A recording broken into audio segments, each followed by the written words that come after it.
Welcome back to PsyberSpace. I'm your host, Leslie Poston, and today we're kicking off Season 3 of the podcast, talking about something I get asked about pretty frequently, therapy. But we're not just answering the question, should I go to therapy? We're also going a little deeper and talking about the fact that therapy isn't one size fits all. Different modalities work for different people and different issues.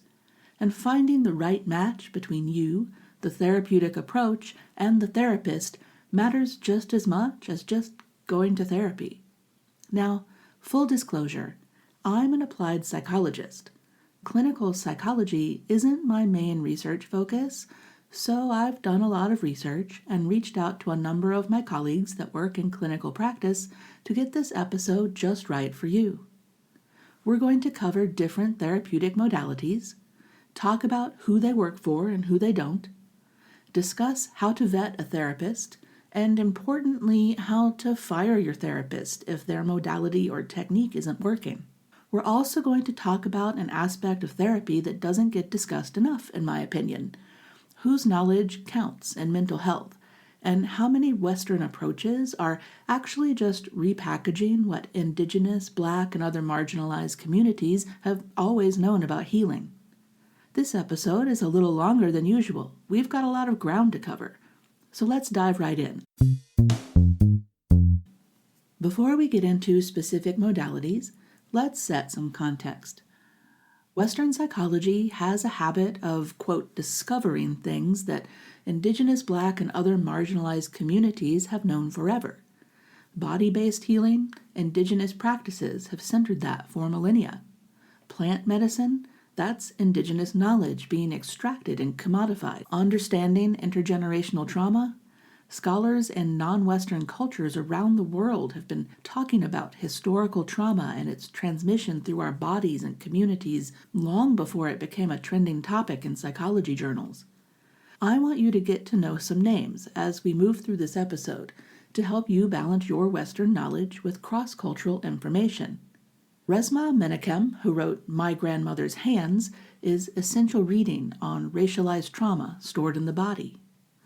Dr. Thema Bryant, current president of the American Psychological Association, is doing vital work on culture and trauma.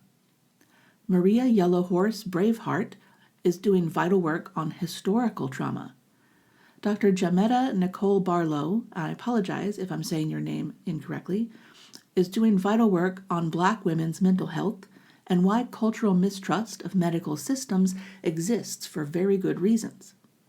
Dr. Jennifer Mullen is doing work on decolonizing therapy, and Dr. Kenneth Hardy is doing vital work on racial trauma and therapeutic spaces. These aren't just names to drop. These are people whose work should fundamentally shape how we understand mental health. Another consideration is that not everything needs to be pathologized. Sometimes what looks like symptoms are actually healthy responses to oppressive systems. Depression in response to systemic racism isn't a personal failing. It's a reasonable response to unreasonable circumstances. Anxiety in a transphobic world isn't irrational, it's adaptive. We have to be careful not to medicalize what is actually resistance or survival. Also, healing doesn't only happen in individual therapy rooms with credentialed providers. Sometimes the most healing thing you can do isn't therapy, it's mutual aid, community organizing, healing circles, collective action, or addressing the material conditions that are causing harm in the first place. Traditional practices like talking circles, ceremonies, land-based healing, these are all legitimate forms of healing that deserve recognition as well. Okay, with that foundation, let's move on to talk about specific modalities. I'm going to walk through several different therapeutic approaches. For each one, I'll tell you what it targets, who it tends to work well for, and who it might not suit. Remember, none of these are universal solutions. This is all about finding what works for you. If we're talking about a modality you're familiar with, just fast forward to the next one. I'll put timestamps in the show notes for you to make that easy. Let's start with CBT, or Cognitive Behavioral Therapy, because it's probably the most well-known and the most commonly covered by insurance, which is part of why it's so widespread. CBT targets thought patterns and behaviors. The basic premise is that our thoughts influence our feelings and our behaviors, and by identifying and changing unhelpful thought patterns, we can change how we feel and how we act. It works well for things like anxiety disorders, depression with clear cognitive distortions, panic disorders, and specific phobias. If you're someone who likes structure, homework assignments, and a relatively short-term approach with clear goals, CBT might be a good fit. However, CBT is often a terrible fit for autistic individuals. CBT assumes that the person's thoughts are the problem, that they're distorted and need to be fixed. But for autistic folks, their thoughts are often completely logical, and it's their circumstances that are invalidating, because the current world just wasn't built for the way autistic brains work. Telling an autistic person their thoughts are distorted when they're actually seeing their situation clearly is gaslighting. It can increase masking, increase shame, and make their lives worse. Similarly, CBT often doesn't work well for people with ADHD. The homework component requires the very executive function that ADHD brains struggle with, and when you can't complete the homework to fix yourself, it just becomes one more thing to feel shame about. The structure that helps some people becomes a setup for failure for others. CBT also tends to be less effective for complex trauma. It can feel superficial, like it's rushing past necessary emotional processing to get to fixing thoughts. For people who need to process deep wounds, CBT can feel like putting a Band-Aid on a bullet wound. Now, there are third-wave CBT approaches like acceptance and commitment therapy and dialectical behavior therapy that address some of these limitations, but standard CBT, just know what you're getting into. For more on neurodivergent affirming therapy, check out the work of Dr. Devin Price and Dr. Nick Walker. Speaking of dialectical behavior therapy, or DBT, I wanted to talk about it separately because it's a little different than standard CBT. DBT was originally developed by Marsha Linehan for borderline personality disorder, and it targets emotional regulation, distress tolerance, interpersonal effectiveness, and mindfulness. It's more skills-based than insight-based. It works well for emotional dysregulation, suicidality, and situations where someone needs concrete, practical tools to manage intense feelings. Some people with ADHD find it helpful because the skills are structured and specific. It usually involves both individual therapy and a skills group, which some people really benefit from. However, DBT is primarily about stabilization. It's not really designed to process deep trauma.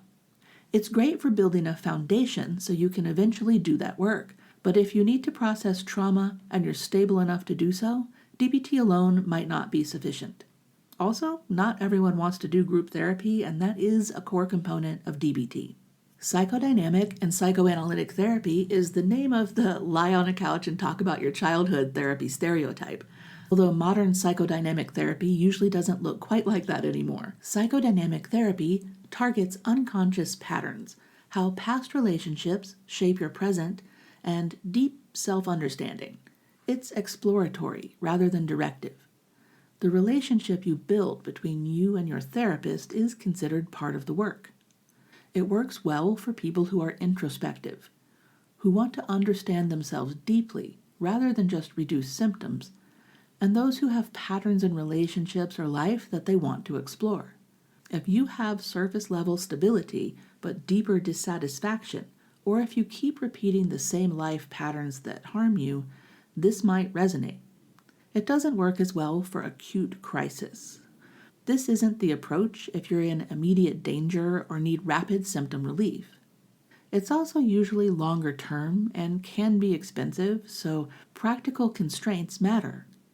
And if you find open-ended exploration frustrating rather than illuminating, this modality might not be for you. That brings us to EMDR, or eye movement desensitization and reprocessing, which is specifically designed for trauma. It uses bilateral stimulation while you process your traumatic memories. Usually this is in the form of eye movements, but sometimes it can involve tapping or sounds. The theory is that trauma gets stuck and how it's stored in the brain, and bilateral stimulation helps you reprocess it. It works really well for PTSD, particularly single incident trauma. So if you've been in a car accident, experienced an assault, or witnessed something traumatic, EMDR has strong evidence for helping with that. It's also good for people who struggle to verbalize their trauma or who've talked about it extensively in traditional talk therapy without relief. But you need adequate stabilization first. If you're in active crisis, if you don't have good coping skills yet, if you're dealing with complex ongoing trauma without support, EMDR might be too much too fast. You need a good foundation before you can do this kind of processing. Some people also just don't gel well with the protocol. It's quite structured, which doesn't work for everyone. But for what it's designed for, PTSD, the evidence for success is strong. For those of you who didn't choose to fast forward to a specific modality you were curious about, we've got 3 modalities left to cover. Note that we also have our main website where we upload many of the studies we use for these episodes to help you avoid AI slop and fake research. You can check that out at PsyberSpace.com, where you'll see our research repository and episode list grow daily as we add to it. Now let's talk about therapy modalities centered around the way emotional trauma impacts your body and your nervous system. This includes therapy modalities like somatic experiencing, sensory motor psychotherapy, and other body-centered therapies. The premise is that trauma lives not just in our minds, but in our bodies, in tension patterns and how we breathe in illnesses, or in our nervous system's general state. This therapy works really well for people who are disconnected from their bodies, for trauma survivors where talk therapy hasn't been enough, and for people who struggle with verbalization of what they're feeling. Interestingly, a lot of autistic individuals report that somatic approaches feel more validating than CBT because they're not being told their perceptions are wrong. They're being helped to regulate their nervous system in a world that's genuinely overwhelming. These approaches are also important for understanding racialized trauma. This is where I want to re-recommend Resmaa Menakem's My Grandmother's Hands, which I mentioned at the start of the episode, instead of the well-known Bessel van der Kolk's The Body Keeps the Score. Van der Kolk's work has been influential, but he's also been credibly accused of professional misconduct and creating hostile work environments, particularly toward women. Menakem's book is both more ethical to recommend and more insightful about how historical and racialized trauma gets stored in bodies across generations. Somatic approaches acknowledge what Western psychology is just catching up to, that you can't think your way out of trauma that's stored in your body, and that healing has to include the body. These approaches are less effective if you specifically need cognitive restructuring, or if you're very uncomfortable with body awareness work, and you need a skilled practitioner. This isn't something that you can just DIY. This next modality requires some nuance because there's so much hype about it right now. Psychedelic-assisted therapy uses substances like psilocybin, MDMA, or ketamine combined with preparation and integration therapy. This isn't just taking some drugs. It's a structured therapeutic protocol that centers your mental health and physical safety. The current evidence shows promise for treatment-resistant depression with psilocybin, and for PTSD with MDMA, though we should note that the FDA recently declined to approve MDMA-assisted therapy, citing concerns with the clinical trials. Ketamine is already legal for off-label use and has different effects than psilocybin or MDMA. There's also research on how these substances help end-of-life anxiety. This is an emerging field. The research is quite promising, but is not yet conclusive. Many people have found success with this modality, but the hype right now is outpacing both the evidence and the legal structure in various states across the United States, and you need to be aware of that as you explore this as a possibility for you. This modality might work well for people who haven't responded to other treatments, who need significant shifts in perspective, or who are dealing with existential questions. But it requires a skilled, ethical facilitator, and that matters enormously. There are serious contraindications. If you have a personal or family history of psychosis, certain heart conditions, or you're on many of the psychiatric medications, this therapy could potentially be dangerous for you, and you should get advice on that before you start. Both the environment for the therapy and your mindset going in are crucial. And integration therapy afterward is just as important as the experience itself. Access is also very limited right now. You're looking at clinical trials, certain specialty clinics, or in the case of ketamine, which is more available, but again, works differently than psilocybin or MDMA, an appropriately monitored facility. There's also the part that doesn't get discussed enough. Again, these are indigenous medicines. Psilocybin comes from Mazatec traditions in Mexico. Ayahuasca is from Amazonian peoples. Peyote is sacred to Native American practices. These aren't chemicals that Western science invented or discovered. They're medicines that have been used ceremonially and therapeutically by indigenous communities for generations. Right now, there are also serious ethical issues around extraction and commodification. White researchers and wealthy clinics are profiting from indigenous knowledge, while those communities often lack access to any type of basic health care. People are being charged thousands of dollars for experiences with medicines that were removed from the cultures that developed them. If we're going to talk about psychedelic-assisted therapy ethically, we have to ask ourselves, are indigenous communities being consulted? Are they benefiting? Is traditional knowledge being credited and compensated? Francois Borzat's work attempts to bridge this more ethically, but it's still a huge problem in the field. So yes, this might be a great tool for your needs, but approach it with your eyes open about both the evidence base and the ethics. The last thing I want to mention isn't usually listed as therapy in the clinical sense, but it is therapeutic, and that's community-based healing. Mutual aid networks, healing circles, community organizing, traditional practices like talking circles, ceremony, land-based healing. These are all legitimate forms of healing that happen outside of individual therapy rooms. For many people, especially those from marginalized communities, this kind of collective healing is more accessible, more culturally relevant, or more effective than individual therapy alone. Healing happens in relationship and community, not just in 50-minute sessions. Sometimes the most therapeutic thing you can do isn't to process your feelings about injustice, it's to organize with others to change the conditions creating the injustice. You'll notice perhaps that I didn't include online or app-based solutions like BetterHelp, Cerebral, Regain, or similar in my recommendations. I'll first say that if that is the only way you can access therapy, it is a valid method of therapy, and you should do so. I rarely recommend it as a first recourse, however, due to a variety of challenges, from data breaches all the way out to underpaid therapists.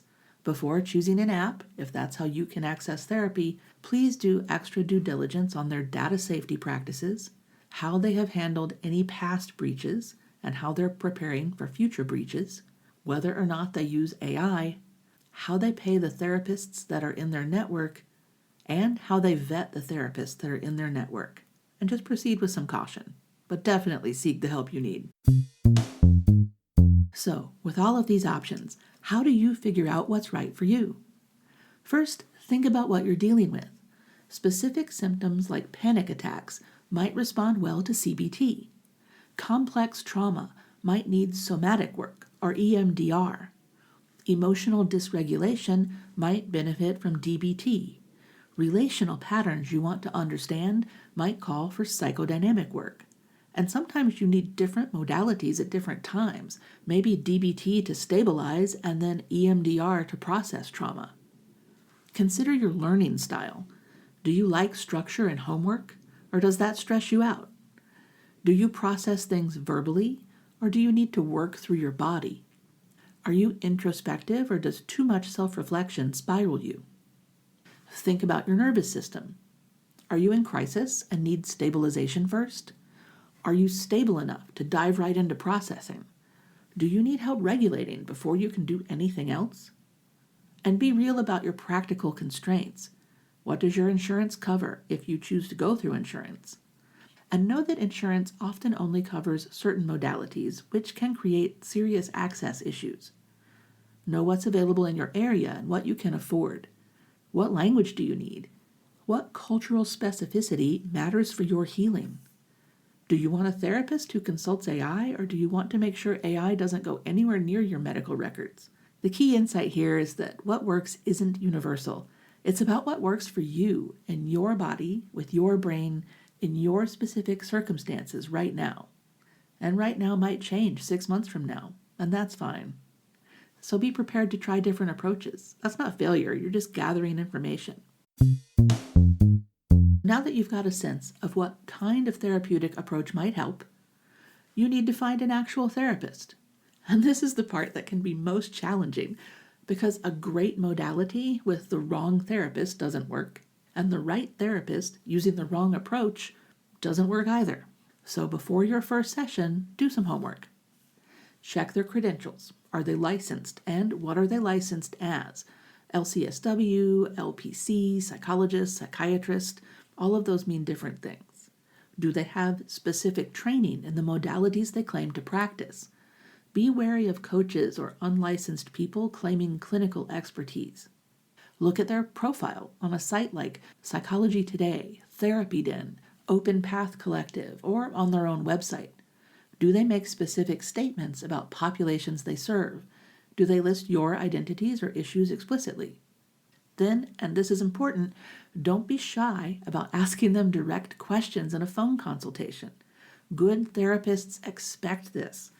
Questions like, are you comfortable working with LGBTQ+ clients? Do you have experience working with neurodivergent adults? What's your approach to clients with my issue? How do you understand systemic racism or colonization's impact on mental health? Have you done your own work on your biases and your privilege?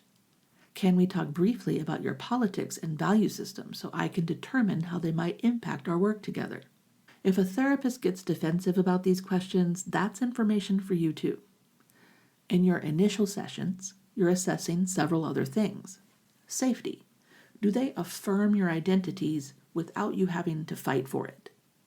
Do they understand intersectionality, that you're not just one identity, but a whole person with multiple experiences of privilege and marginalization?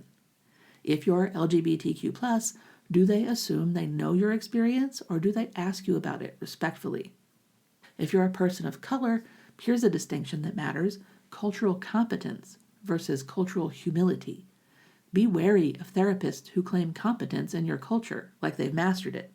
If you're in an area where you can't get to a therapist who shares your culture, look for therapists who approach it with humility and a willingness to learn about your specific experience.